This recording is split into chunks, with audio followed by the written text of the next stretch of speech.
साथियों मित्रों बहुत बहुत शुभकामनाएं आपको कि आप बहुत अच्छे से पढ़ रहे हो और बहुत अच्छा काम कर रहे हो।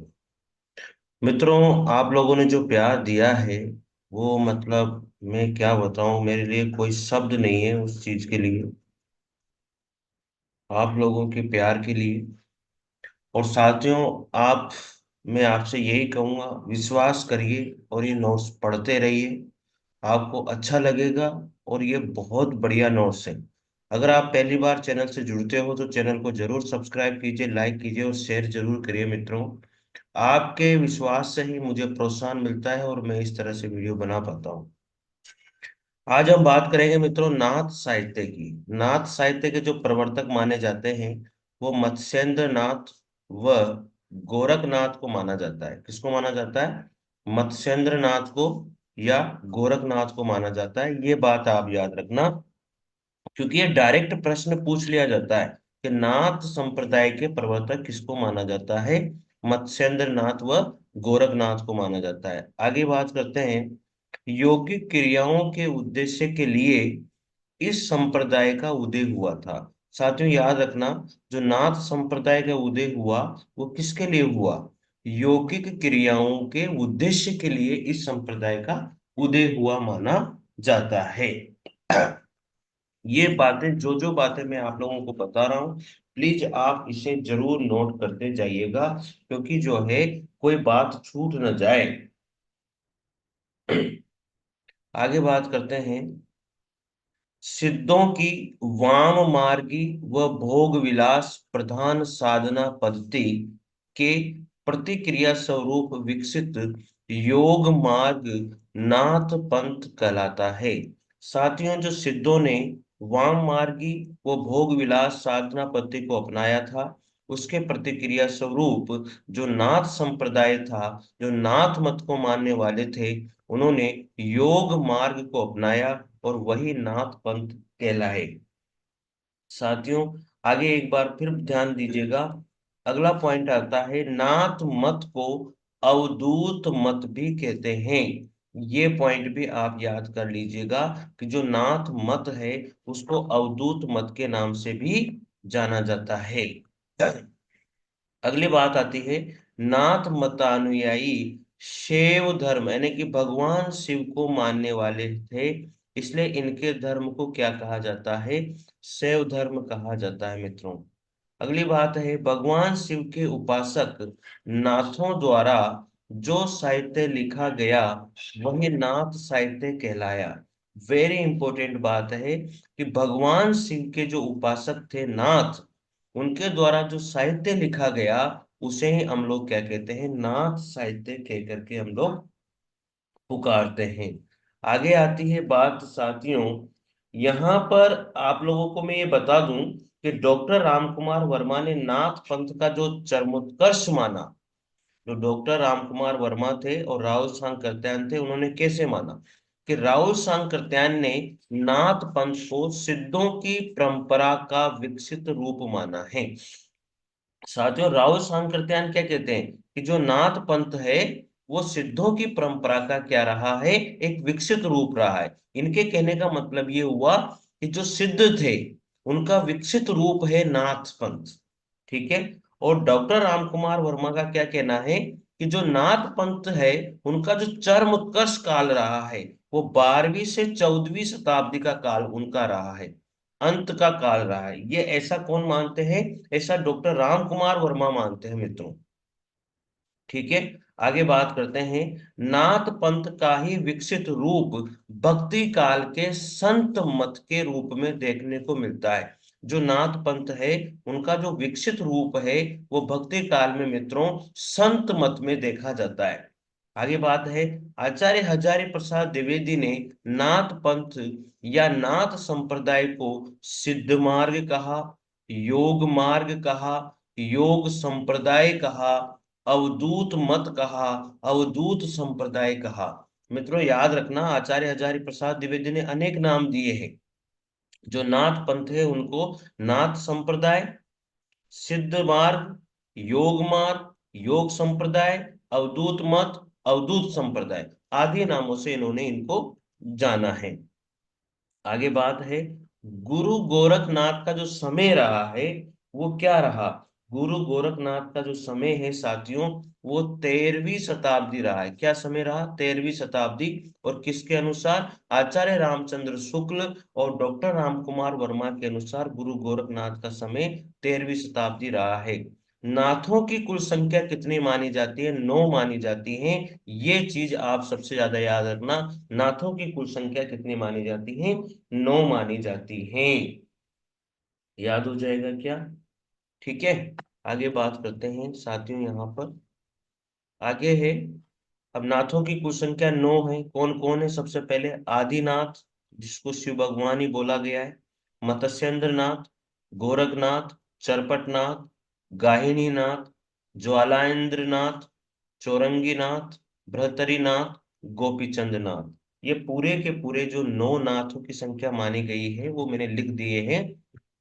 सबसे पहले आता है आदिनाथ, फिर दूसरा मत्स्येंद्र नाथ, गोरखनाथ, चरपटनाथ, गाहिणीनाथ, ज्वालेंद्र नाथ, चौरंगीनाथ, भृतरीनाथ और गोपीचंद। ये सारे के सारे इसमें आते हैं।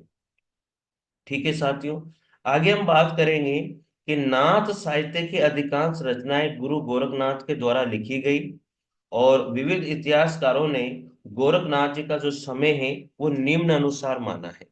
गोरखनाथ जी का जो समय है साथियों, वो अलग अलग इससे माना है। मैं आप लोगों को यहाँ पर बता देता हूँ गुरु गोरखनाथ का समय जो है अलग अलग लोगों ने कैसे माना है। यहाँ पर देख लीजिए, सबसे पहले गुरु गोरखनाथ का समय जो माना है उसकी बात मैं कर रहा हूँ।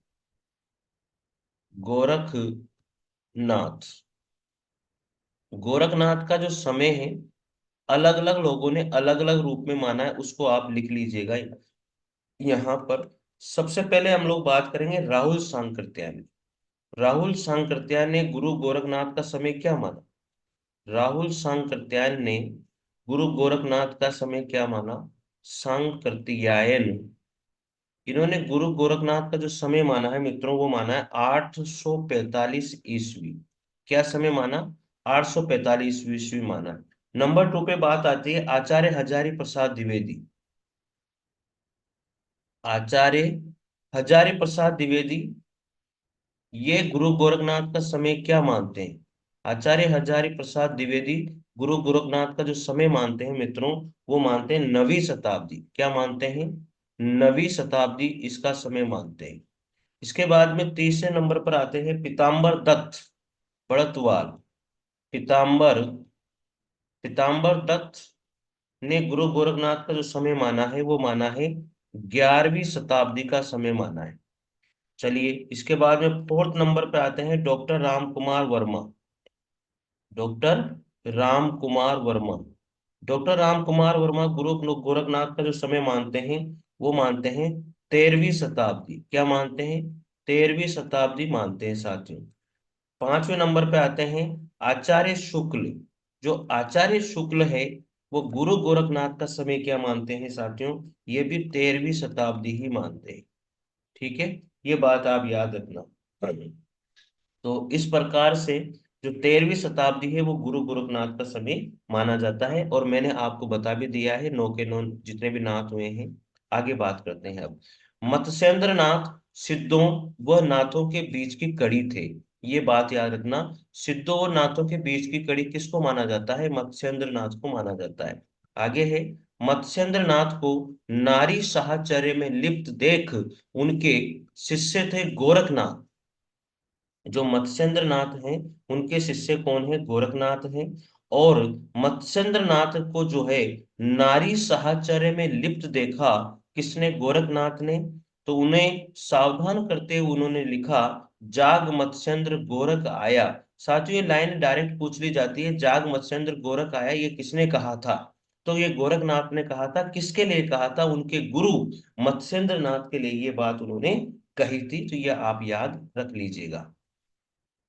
आगे बात करते हैं, नाथ भोग के स्थान पर, जो नाथ थे वो भोग के स्थान पर योग को प्रधानता देते थे। ध्यान हो जाएगा। आगे है, नाथ कनपटे जोगी भी कहलाते हैं। कनपटे जोगी किनको कहकर पुकारा जाता है? नाथों को कहकर पुकारा जाता है। अगला है, नाथों की हठ योग साधना पद्धति का प्रभाव कबीर पर देखा जाता है। यानी कि हठ योग साधना पद्धति थोड़ी बहुत कबीर की भी रही है, तो कबीर के ऊपर भी इस हठ योग साधना पद्धति का देखा जाए। हठ योग साधना पद्धति किसकी रही है? नाथों की। कबीर का रहस्यवाद भी नाथ पंथ के प्रभाव का सूचक माना जाता है। कबीर की खंडन मंडन की प्रवृत्ति है साथियों, वह भी नाथों की ही देन मानी जाती है। अब यहाँ पर हठ योग में जो ह है वो सूर्य का प्रतीक है, और ठ है वो चंद्रमा का प्रतीक है। मित्रों ये बात याद रखना, हठ योग में ह सूर्य का प्रतीक है और ठ चंद्रमा का प्रतीक माना जाता है। आगे है, गुरु गोरखनाथ के द्वारा रचित ग्रंथ 40 माने जाते हैं। गुरु गोरखनाथ के द्वारा जो रचित ग्रंथ है वो कितने माने जाते हैं? 40 माने जाते हैं। ये नहीं पूछे जाते, इसकी चिंता मत करो। आगे है, इनकी वाणियों का संकलन, गुरु गोरखनाथ की वाणियों का संकलन साथियों डॉक्टर पीताम्बर दत्त बड़तवाल ने, किसने? डॉक्टर पीताम्बर दत्त बड़तवाल ने गोरखवाणी शीर्षक से किया था। गोरखनाथ की वाणियों का जो संकलन है वो डॉक्टर पीताम्बर दत्त बड़तवाल के द्वारा इसके गोरखवाणी शीर्षक से किया है। साथियों मेरे के छाले हो रहे हैं मुंह में, इसलिए ढंग से थोड़ा बोला नहीं जा रहा। ठीक है ना, कोई बात नहीं है। चलिए, गोरखनाथ ने षट चक्रों वाला योग मार्ग हिंदी साहित्य में चलाया। ये बात भी आप याद रखना कि गोरखवाणी शीर्षक से जो है वाणियों का संकलन किसने किया? डॉक्टर पीताम्बर दत्त बड़तवाल ने। किसकी वाणियों का संकलन है? गोरखनाथ की वाणियों का संकलन रहा है। ठीक है, हो जाएगा यार। अब साथियों थोड़ा बहुत इसको रिवाइज करता हूं मैं, मेन मेन पॉइंट को। देखो यहाँ पर सबसे मेन बात मैं एक बार फिर रिवाइज कर रहा हूँ। देखो, नाथ संप्रदाय के प्रवर्तक किसको माना जाता है? मत्स्येंद्र नाथ या गोरखनाथ को माना जाता है, याद रखना। जो सिद्ध वाम मार्गी भोग विलास प्रधान थे, तो उसी तरह से जो नाथ थे वो योग मार्ग प्रधान थे। नाथ मत को जो है अवधूत मत भी कहते हैं। नाथ मत यानी शिव मत यानी भगवान शिव को मानने वाले थे। ठीक है, राव सांकृत्यायन ने नाथ पंथ को सिद्धों की परंपरा का विकसित रूप कहा। डॉक्टर राम कुमार वर्मा ने नाथ पंथ का चरमोत्कर्ष काल 12वीं से 14वीं शताब्दी तक माना है। नाथ पंथ का ही विकसित रूप भक्ति काल में संत मत के नाम से जाना जाता है। आचार्य हजारी प्रसाद द्विवेदी ने नाथ पंथ या नाथ संप्रदाय को सिद्ध मार्ग कहकर पुकारा, योग मार्ग कहा, योग संप्रदाय कहा, अवधूत कहा, अवधूत संप्रदाय कहा। गुरु गोरखनाथ का जो समय है वो 13वीं शताब्दी माना है। शुक्ल और आचार्य रामचंद्र शुक्ल और डॉक्टर रामकुमार वर्मा ने। बाकी के भी मैंने आपको बता दिए हैं। नाथों की संख्या कितनी मानी गई है? सबको बता दिया है, 9 मानी गई है। ये पूरे 9 के 9 नाथ यहाँ पर है। आदिनाथ, मत्स्येंद्र नाथ, गोरखनाथ, चरपटनाथ, गारणीनाथ, ज्वालेंद्र नाथ, चौरंगी नाथ, भर्तृनाथ, गोपीचंद। ठीक है, और गोरखनाथ का समय किस किस ने क्या क्या माना है मैंने बता दिया है आपको। मत्स्येंद्र नाथ जो है सिद्धों और नाथों के बीच की कड़ी माने जाते हैं। मत्स्येंद्र नाथ नारी साहचर्य में लिप्त थे, तो गोरखनाथ ने बात कही थी, जाग मत्स्येंद्र गोरख आया। इसके बाद में साथियों नाथ जो है भोग के स्थान पर योग को प्रधान देते थे। नाथ को कनपटे योगी भी कहलाते हैं। नाथों की हठ योग साधना पद्धति का प्रभाव कबीर पर देखा जाता है। हठयोग में ह सूर्य का प्रतीक है, ठ चंद्रमा का प्रतीक है। गोरखनाथ के द्वारा लिखित ग्रंथ जो है 40 माने जाते हैं। गोरखवाणी शीर्षक से जो है इनकी वाणियों का संकलन डॉक्टर पीताम्बर दत्त बड़तवाल के द्वारा किया गया था। अब बात आती है साथियों नाथ साहित्य की प्रमुख विशेषताएं। विशेषताएं कहें या प्रवृत्तियां कहें, ये एक ही बात है। नाथ ना विशेषताएं कहें या प्रवृत्तियां कहें, आप इन पर ध्यान दीजिएगा। सबसे पहले है नाथ संप्रदाय की प्रवृत्तियां। नारी की निंदा, जो सिद्धों में नारी को साहचर्य दिया गया। आगे है ज्ञान निष्ठा का महत्व रहा। मनोविकारों की निंदा थी। भोग विलास में प्रदर्शना, सदगुरु को महत्व, हठ योग का उपदेश, शून्यवाद की प्रतिष्ठा, निवृत्ति मूलक मार्ग पर बल, अंतः साधना पर बल इन्होंने दिया है।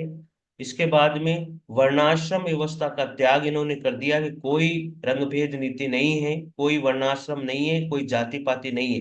पंचम कार का ये त्याग करते थे, जबकि सिद्धों ने पंचम कार को अपनाया था। आगे है नारी को साधना से बाहर इन्होंने कर दिया, जबकि सिद्धों ने नारी को अपनाया था।